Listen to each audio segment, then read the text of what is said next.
बिस्मिल्लाहिर्रहमानिर्रहीम।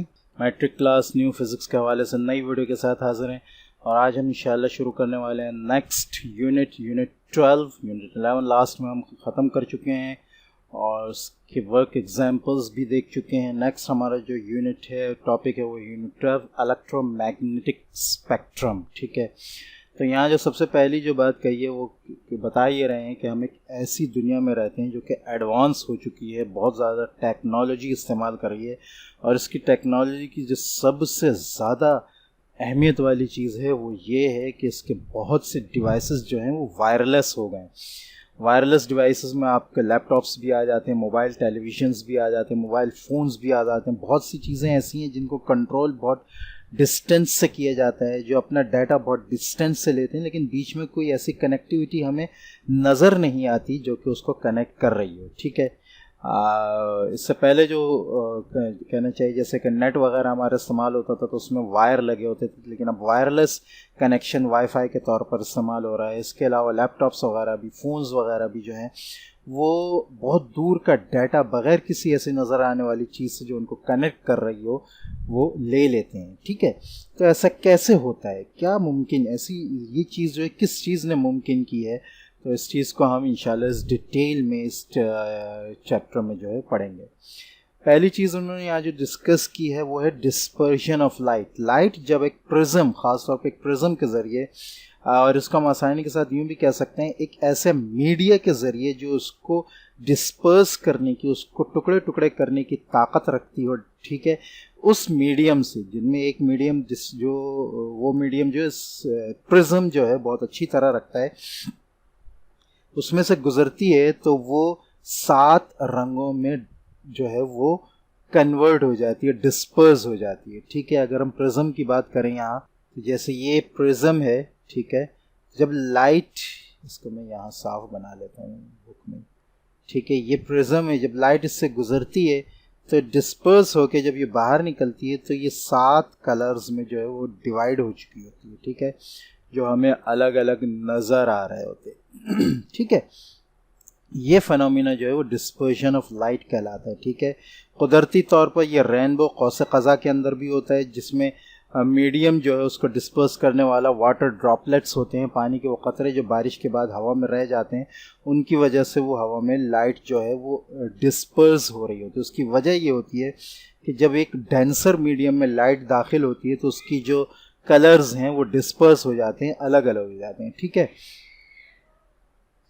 A prism refracts the light at both the refracting surfaces. इधर से भी रिफ्रैक्ट करता है, इधर से भी, यहाँ से थोड़ी सी रिफ्रैक्ट होती है, यहाँ से मजीद रिफ्रैक्ट होती है। ठीक है, and it produce a range of colours called spectrum. ये जो रेंज कलर्स का है ये स्पेक्ट्रम कहलाता है। आगे इसके बारे में मजीद बताया, splitting white light into its constituent colours. इसके जो कलर्स, जिन कलर से मिलकर ये बनी होती है, उसमें जब ये स्प्लिट होती है तो ये when it passes through a glass prism, किसी भी प्रिज्म से गुजर कर, ठीक है, तो ये जो वाइट लाइट का जो ये डिस्पर्जन है, तकसीम होना है, ये डिस्पर्जन ऑफ वाइट लाइट कहलाता है। ठीक है, अच्छा, वाइट लाइट जो है एक कलर नहीं है बल्कि ये मिक्सचर है कई कलर्स का। ठीक है, जिनका जो है नीचे मज़ीद वजाहत की गई है। वो जो 7 कलर हैं वो VIBGYOR के नाम से जाने जाते हैं, विबग्यो। इसमें V वायलेट है, वायलेट कलर है, I इंडिगो है, B ब्लू है, G ग्रीन है, Y येलो है, O ऑरेंज और R रेड है। ये यहाँ तस्वीर बनाई है, तस्वीर थोड़ी सी ख़राब है यहाँ कलरों की। ठीक है, लेकिन बहरहाल आप इस बात को समझ सकते हैं और अगर नेट पर भी सर्च करें तो ये आपको इंशाल्लाह मिल जाएगा। ठीक है, तो ये 7 कलर होते हैं जो कि डिस्पर्स होते हैं। The speed and direction of white light very depending on the wavelength. ठीक है, वाइट लाइट की जो स्पीड है वो चेंज होती है वेवलेंथ के लिहाज से। ठीक है, उसके जो ये सारे जो कॉन्स्टिट्यूएंट हैं, कलर्स हैं, इन सब की वेवलेंथ जो है वो चेंज होती है। ठीक है, the red colour has speed जो है वो चेंज होती है। The red colour has a maximum speed in the glass prism. Red जो कलर है उसकी मैक्सिमम, बहुत ही ज़्यादा, इन सबसे ज़्यादा स्पीड जो है वो रेड कलर की होती है। ठीक है, प्रिज्म के अंदर विद द स्लाइटेस्ट डेविएशन, ये डेविएट बहुत कम करता है। जब प्रिज्म से गुजरता है तो ये टेढ़ा, ये कलर टेढ़ा बहुत कम होता है। ठीक है, बहुत कम टेढ़ा होता है तो ये सबसे ऊपर बनता है, ठीक है, क्योंकि यूं लाइट जा रही है, ये डेविएट नहीं हुआ तो ये सीधा आगे आ जाएगा, ठीक है। अच्छा, इन कंट्रास्ट द वायलेट, जो आखिरी कलर जो नीचे आ रहा होता है, ठीक है, थिंक जी हाँ, जो वायलेट कलर जो सबसे नीचे आ रहा होता है, कहाँ गया, violet colour has minimum speed, इसकी स्पीड जो है ग्लास प्रिज्म में इन सब कलरों से कम होती है और डेविएशन इन सबसे ज़्यादा होती है। यही वजह है कि आर बहुत कम या बिल्कुल ना डेविएट होता है तो वो यहाँ तक, थोड़ी सी ज़्यादा ऑरेंज डेविएट होता है वो यहाँ, येलो उससे ज़्यादा डेविएट होता है तो वो उससे नीचे आता है, ठीक है, ग्रीन उससे ज़्यादा तो ग्रीन उससे नीचे, ओ ब्लू उससे ज़्यादा, फिर इंडिगो उससे ज़्यादा, सबसे ज़्यादा जो है वो वायलेट जो है वो डेविएट होता है, टेढ़ा होता है तो वो सबसे नीचे आ जाता है, ठीक है। अच्छा, with most deviation because color has its own refractive path in the air and becomes distinct on spectrum, ठीक है। तो ये जो इसका जो कलर है डेविएशन का जो एंगल है वो प्रिज्म की वजह से बहुत ही ज़्यादा वाज़े हो जाता है, ठीक है। तो यहाँ याद रखने की बात जो ये है वो ये कि किसी भी डेंसर मीडियम के अंदर रेड लाइट जो है उसकी स्पीड मुतासर नहीं होती, बहुत कम होती होगी, ठीक है, और दूसरे ये कि वो डेविएट भी बहुत कम होता है, टेढ़ा भी बहुत कम होता है, ठीक है, जबकि वायलेट जो है वो टेढ़ा भी हो जाता है और उसकी स्पीड भी मुतासिर होती है, ठीक है। The colour pattern produce in the dispersion is called a spectrum of light, ये जो पैटर्न है कलर का ये स्पेक्ट्रम ऑफ लाइट कहलाता है, ठीक है। ये डिस्पर्जन ऑफ वाइट लाइट था, ये स्पेक्ट्रम ऑफ वाइट लाइट है, ठीक है। उसके बाद इन्होंने यहाँ कलरों की फ्रीक्वेंसीज वगैरह दी है तमाम की, ठीक है, वेवलेंथ वगैरह दी है तो वो आप यहाँ देख सकते हैं, ठीक है। यहाँ फ्रीक्वेंसीज थोड़ी वाज़ेह नहीं है, बहरहाल ये आप नेट पे भी सर्च करें तो इंशाल्लाह आपको आसानी से मिल जाएंगी। यहाँ वेवलेंथ इन्होंने यहाँ दी हुई है, ठीक है। रेड कलर के बारे में एक मज़ीद दिलचस्प बात बताई कि रेड कलर यूज़ होता है ट्रैफिक सिग्नल्स में, उसकी वजह ये है कि red light has the highest wavelength of all colours, इसकी वेवलेंथ सबसे ज़्यादा है, डेविएट कम होता है और कहना चाहिए कि गुजर जाता है डेंस से डेंस मीडियम। यही वजह है कि बारिश वगैरह भी हो रही हो, बहुत ज़्यादा कहना चाहिए फॉग वगैरह भी हो, धुंध वगैरह भी हो, तो उसमें रेड लाइट जो है वो बहुत दूर तक बाकी लाइटों की निस्बत ज़्यादा नज़र आती है, ठीक है।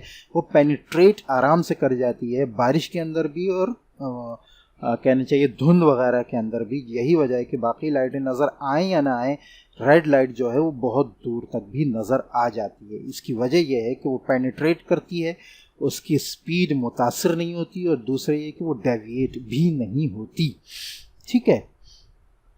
अच्छा, ये वेवलेंथ वगैरह है। आगे जो टॉपिक इन्होंने लिया है वो dispersion of light through water droplets. जिस तरह प्रिज्म में वाइट लाइट जो है मुख्तलिफ कलर्स में डिवाइड होती है, इसी तरह यही जो फेनोमिना है वो रेनबो में होता है। वाटर ड्रॉपलेट्स जो बारिश के बाद हवा में मौजूद होते हैं वो डिस्पर्स करते हैं लाइट को, जो हमें आसमान के ऊपर रेनबो या कौस क़ज़ा के तौर पर 7 कलर नज़र आते हैं, ठीक है।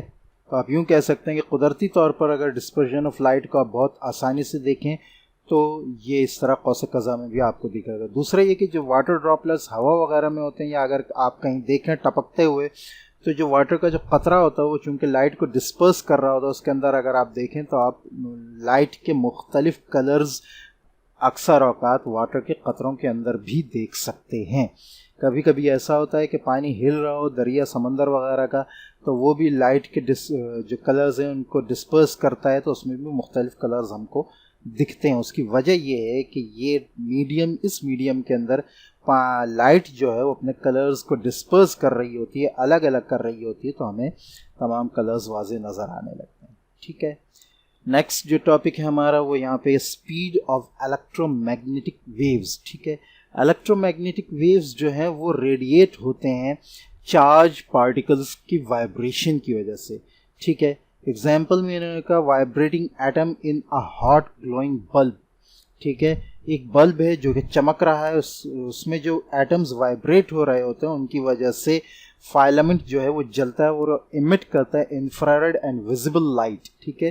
तो वो लाइट हमें नज़र आती है और वो घर के अंदर रोशनी करती है, ठीक है।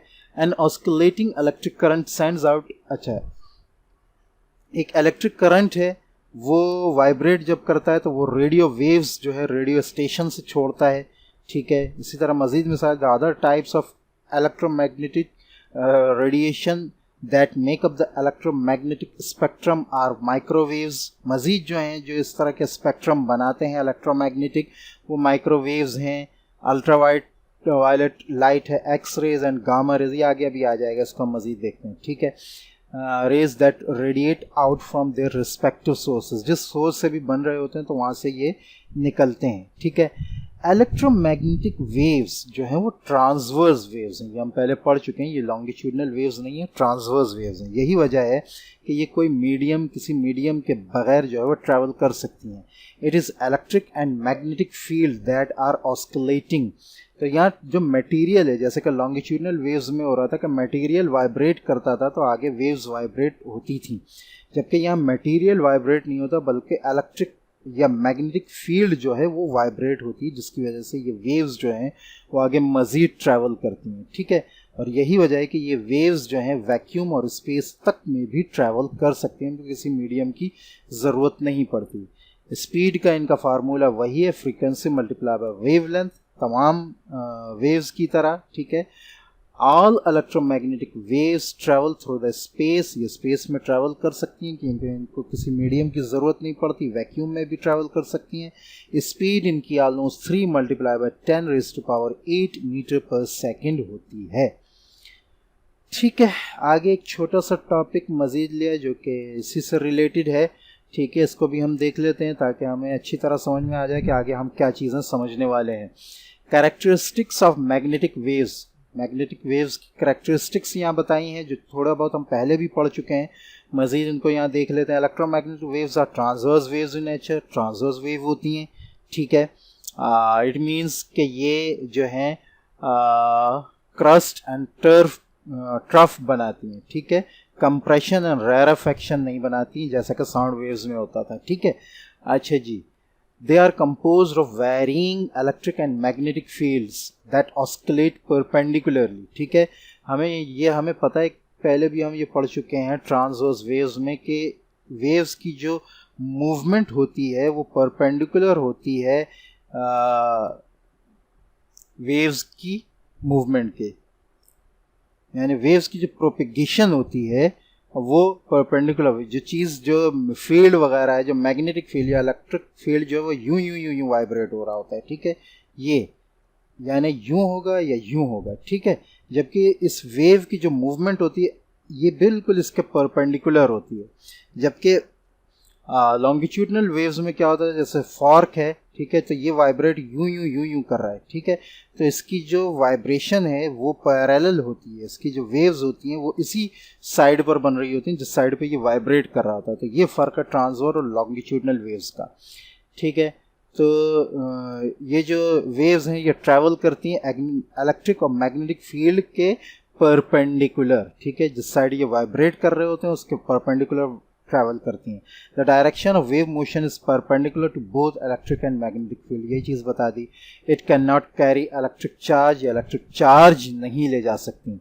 It can travel through space, ये स्पेस में भी ट्रैवल कर सकती हैं और इनकी स्पीड जो है वो 3 मल्टीप्लाई बाय 10⁸ मीटर पर सेकेंड होती है। It will travel through a transparent medium, एक ट्रांसपेरेंट मीडियम से भी गुजर सकती हैं। However they will slow down when travelling through a denser, अगर मीडियम थोड़ा डेंस होगा तो इनकी स्पीड जो है वो मुतासिर हो सकती है depending on their own wavelength and frequency. जैसा कि हमने पढ़ा कि रेड लाइट, रेड कलर जो है वो ज़्यादा डेविएट नहीं होता, उसकी स्पीड भी ज़्यादा कम नहीं होती निस्बतन वायलेट के, फिर उसकी स्पीड भी कम हो जाती है और वो डेविएट भी ज़्यादा होता है। It obeys the laws of reflection, इनमें रिफ्लेक्शन भी होती है, रिफ्रैक्शन भी होती है, डिफ्रैक्शन भी होती है। It's frequencies depend only on the source that produce, इनकी जो फ्रीक्वेंसी है सोर्स पर है जो कि उसको पैदा कर रहा है उसकी वेव को। These frequencies do not change when it travel from one medium to another, तो इनकी फ्रीक्वेंसी चेंज नहीं होती अगर ये मीडियम को जो है वो चेंज करें, ठीक है। तो अब ये जो चीज़ें जो ये बना रही होती हैं, ये तमाम वेव्स जो हैं इनकी वेव लेंथ और फ्रीक्वेंसीज़ के लिहाज से एक स्पेक्ट्रम बनाया गया जिसको हम इलेक्ट्रोमैग्नेटिक स्पेक्ट्रम कहते हैं। ये अब आप यहाँ देख सकते हैं कि फ्रीक्वेंसी वेव लेंथ जो है वो मुख्तलिफ है, ठीक है। तो अगर हम यहाँ बात करें, ये थोड़ा सा वाज़े नहीं है, ठीक है, तो इनकी वेव लेंथ के हिसाब से या फ्रीक्वेंसीज़ के हिसाब से जो है ये मुख्तलिफ, ये पूरा स्पेक्ट्रम है, ठीक है, जिसमें इलेक्ट्रोमैग्नेटिक वेव्स जो हैं वो उसमें फ्रीक्वेंसीज और वेव लेंथ के लिहाज से डिवाइड की गई हैं, ठीक है। तो अगर आप यहाँ देखें तो यहाँ जो है ये पहली जो आ रही है ये रेडियो वेव्स है। उसके बाद यहाँ जो वेव लेंथ और फ्रीक्वेंसीज हैं ये इंफ्रारेड वेव्स रेज की है, ये अल्ट्रा वायलेट रेज की है, यहाँ आई थिंक जो है वो वाइट लाइट आती है जो यहाँ बनी नहीं है, ठीक है, और ये एक्स रेज की है और ये गामा रेज की है, ठीक है। यहाँ ये मैं एक तस्वीर आपके सामने लेकर आया हूँ, इसमें हो सकता है आप ज़्यादा अच्छी तरह समझ लें। देखें ये जो है ये रेडियो वेव्स की वेवलेंथ है, ये माइक्रोवेव्स की है, माइक्रोवेव ओवन वगैरह में ये चीज़ इस्तेमाल हो रही होती है ये, ठीक है, ये रेडियो वगैरह में इस्तेमाल हो रही होती है, ठीक है। ये इंफ्रारेड वेव्स है, रेज हैं, ठीक है, transmits heat from sun, fires, radiators, ठीक है। ये विजिबल लाइट की रेंज है, ठीक है, ये अल्ट्रा वायलेट रेज की रेंज है, उनकी फ्रीक्वेंसी वगैरह है, ये एक्स रेज है, ठीक है, और ये गामा रेज है जो कि कैंसर वगैरह के सेल्स को डिस्ट्रॉय करने के लिए इस्तेमाल होती है। तो इसमें असल बात जो बताने की ये है वो ये पूरा का पूरा ये स्पेक्ट्रम है, ठीक है, इलेक्ट्रोमैग्नेटिक स्पेक्ट्रम है जो मुख्तलिफ रेज को जो है उनकी फ्रीक्वेंसीज को और उनकी वेवलेंथ को जाहिर करता है, ठीक है। तो उम्मीद है कि ये लेक्चर आपको समझ में आया होगा। इंशाल्लाह मिलते हैं नेक्स्ट वीडियो में, तब तक के लिए इजाज़त। अस्सलामु अलैकुम व रहमतुल्लाहि व बरकातहू।